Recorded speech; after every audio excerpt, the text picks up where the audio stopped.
So this video is for 3rd grade, 4th grade, and 5th grade.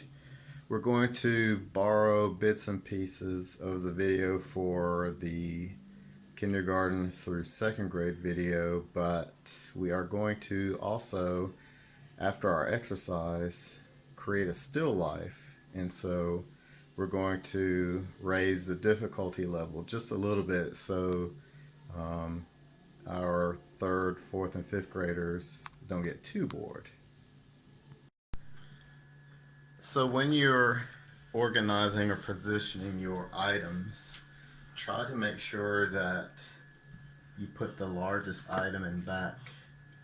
You can position it at an angle if you would like, but I would suggest you go from large to medium to small, creating a background, midground, foreground.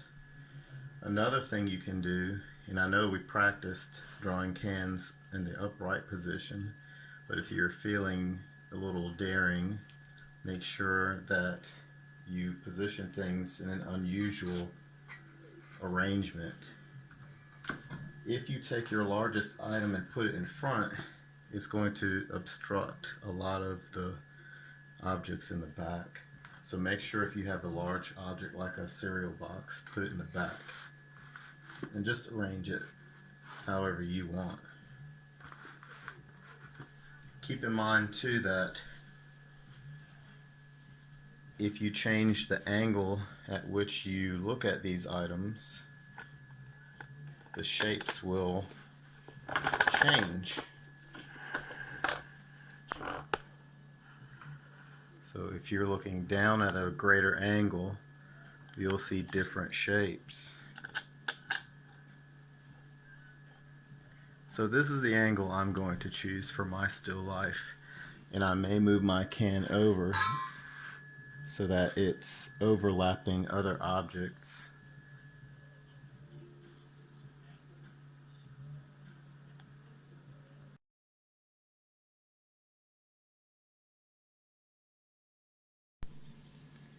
So to get started, it really doesn't matter if you start with the objects in the background. I personally like to start with the objects in the foreground and work backwards. Some people might like to or prefer to draw objects in the background and go forwards, but in my opinion, that just involves a lot of erasing. So I'm going to start with the can, and again, we're going to start with an oval. If your pencil breaks, it's okay. Just keep going. So you're going to start with an oval and then draw two vertical straight lines. Make sure that these lines are the same length. The bottom edge has to curve because this edge curves down. So we're going to draw a curved line that comes down, around, and up. And make sure you close that shape. When you look at the picture, you notice that the can overlaps and covers some of the bowl, and that's okay. So I know that the bowl, the edge comes roughly maybe to the middle of the can, so I'm just going to draw a very light line which I'll erase later. And notice how I look at spacing. A lot of times we don't necessarily draw things we see, we draw things from memory which may not be accurate. The bottom lip of the bowl comes maybe like right here. So as you can see, I'm drawing a general area of where my bowl is going to be. And the bowl is a little bit wider than the can is tall.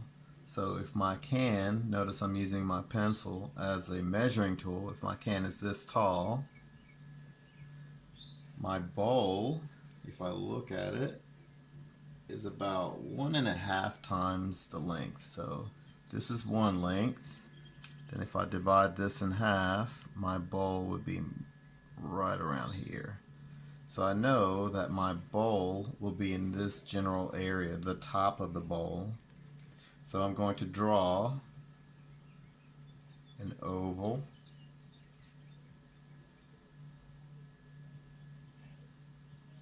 If you mess up, oh well. Erase the lines that you don't need. Again, draw these lines very light because remember, dark lines don't like to erase.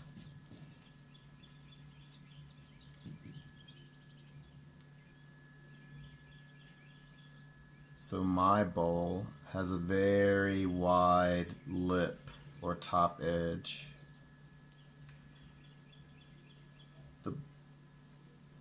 The next thing I have to draw, and I'm going to change the bowl. Instead of having a part that comes down and gets a little more narrow and then it comes down again, I'm just going to draw a curved line. And it stops here. This line would continue behind the can like that. So these two objects overlap. This object covers part of this object.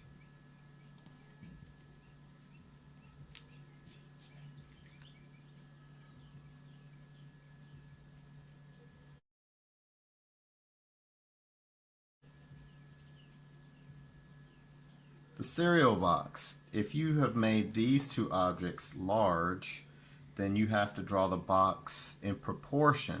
So if you've drawn your can and your bowl rather large, your problem is your cereal box may not fit in this space, which is okay because a lot of times things go off of the picture frame. One solution to this problem is you can resize objects because again you're the artist and you can use artistic license to resize things. So I know proportionately speaking the cereal box should be a lot taller, but that's okay. I'm just going to shorten it. So as you can tell, I start with a rectangle, and this rectangle is blocked in the lower left hand corner by the bowl. Draw a diagonal line at the top, diagonal line on the other side, and connect. As far as the background goes, you can change the background. I have my objects against some painting canvases that are white. And the benefit of putting objects behind a white wall or in front of a white wall is so that you can see the shadows and you won't get distracted by things around or behind that object. But one thing you can do is also design labels or box covers for your cereal boxes. But if you don't want to do that, one thing you can practice is shading. Now the light source in the picture is going from the left to the right at an upwards angle. So if the light source is moving this way, your shadows would also follow that same trajectory. So one thing, especially with I know 4th and 5th and possibly 3rd, we've been talking about smudging when it comes to oil pastels. Well, you can kind of get the same effect using pencil. So I'm going to draw a diagonal line and press down just a little bit, and your shadow gets lighter as it gets farther away from the object. Kind of like that. Use your finger to smudge, like so. Your finger might get dirty, but remember you can turn your paper over to clean your finger. If you have any shadow or graphite in your object, you can just simply erase that. Now if you want to make your shadow darker, go over it again, and remember you don't have to press down so hard each time you're layering levels of darkness or graphite, whatever medium you're using.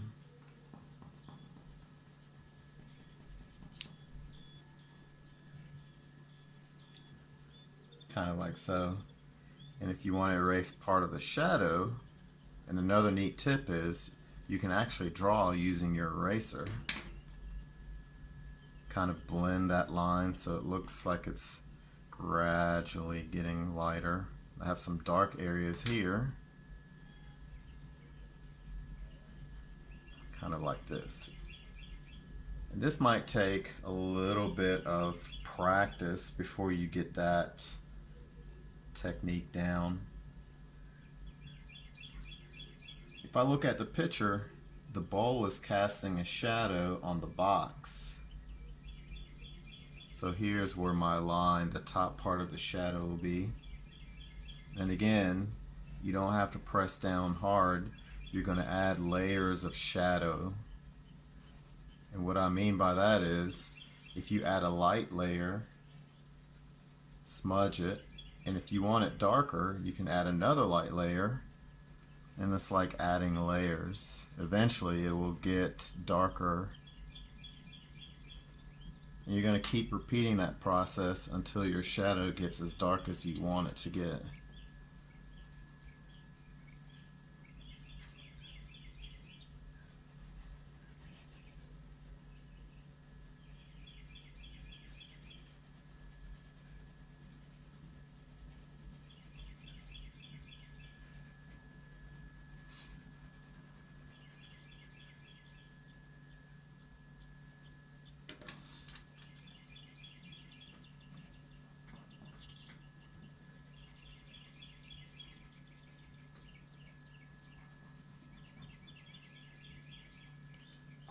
Some people use paper or paper towels rolled up into a cone for smudging so you don't get your finger dirty, but I don't mind getting my hands dirty. Another thing is the bowl also casts a shadow here, but this shadow kind of mimics the contour of the bowl, kind of like that. But we don't want it to have that crisp, defined line. We want it to be a little blurry. And the shadow is at an angle because that wall is at an angle because we've formed, or I formed, a corner using my two canvases.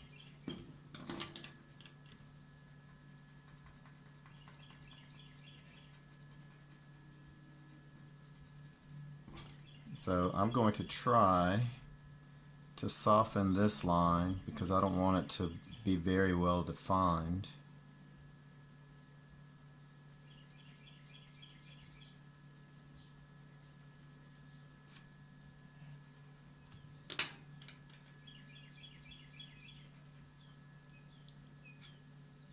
Since this shadow is a little bit darker than this shadow, I might want to go back and darken this by adding yet a third layer.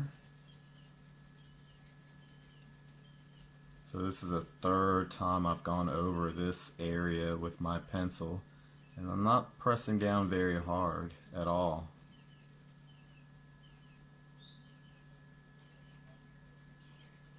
I like to go horizontally and then vertically to kind of crosshatch.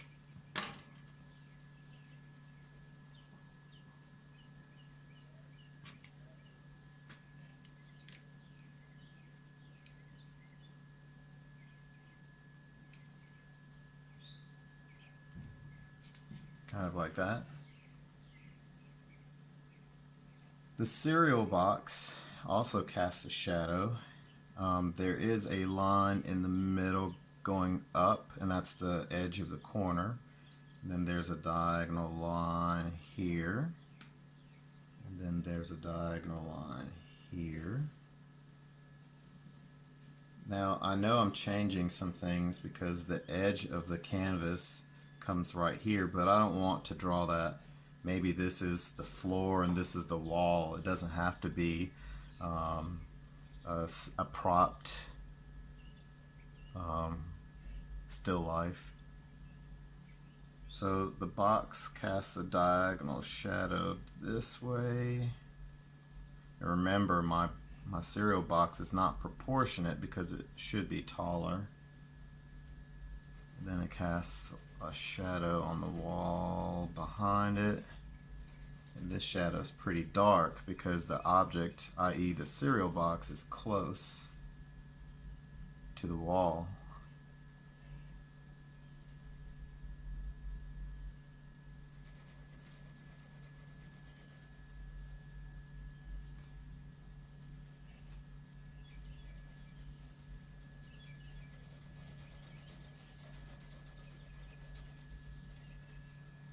Again, you can smudge to soften that line, like so. And also, the top of the cereal box is a little bit darker than the front of the cereal box because it doesn't receive as much of the direct light. And also there's a shadow in the corner.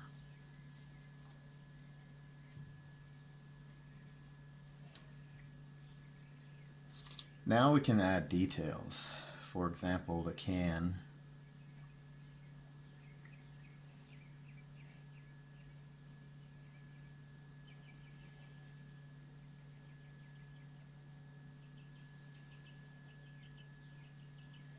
And again, you can add as much detail as you'd like. The label.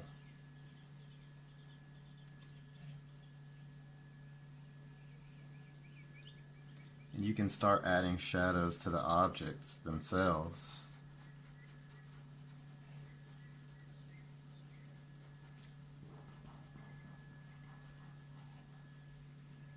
Don't worry about the details of the wrapper or the labels themselves. You're just trying to get an idea of how shadows fall on your objects. Now, when you have stainless steel bowls, you're going to have a lot of different shadows. I'm going to kind of ignore some of the details because remember, I changed my bowl.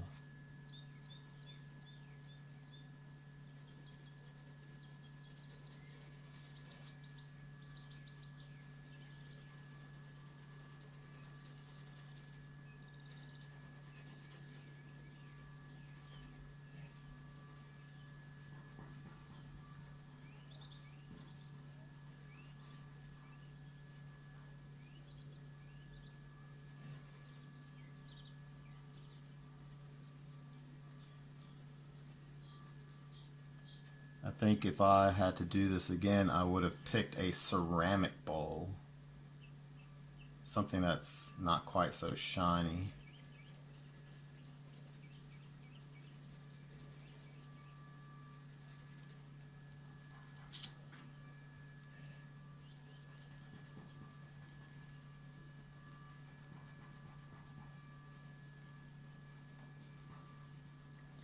And if you notice, closer to the can, there's a darker area.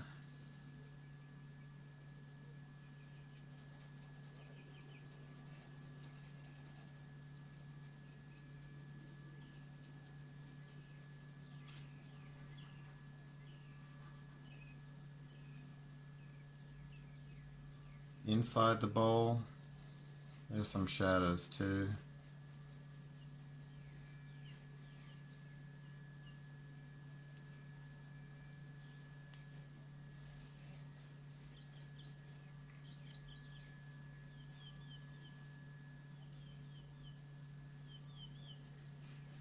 And since I'm changing my bowl,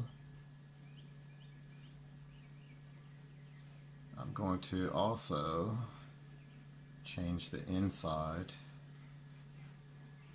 to where the shadow goes from dark to light. You don't want to press down really hard.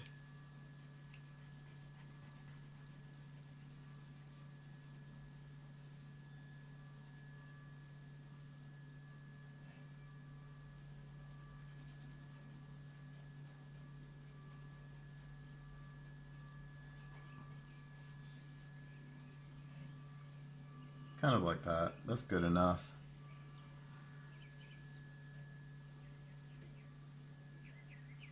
Add a little shadow on the bottom of the bowl. Not a large shadow.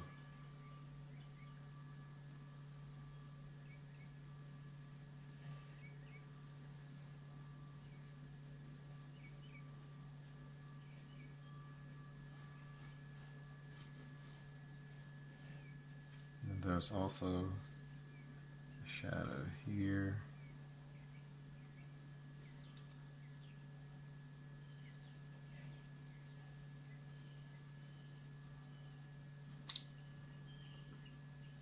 And this shadow, the shadow of the bowl on the box, actually gets lighter over here.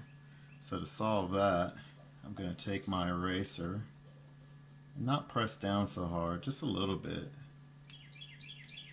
Then I'm going to smudge this area. And repeat that process until you get it as light as you want it to get.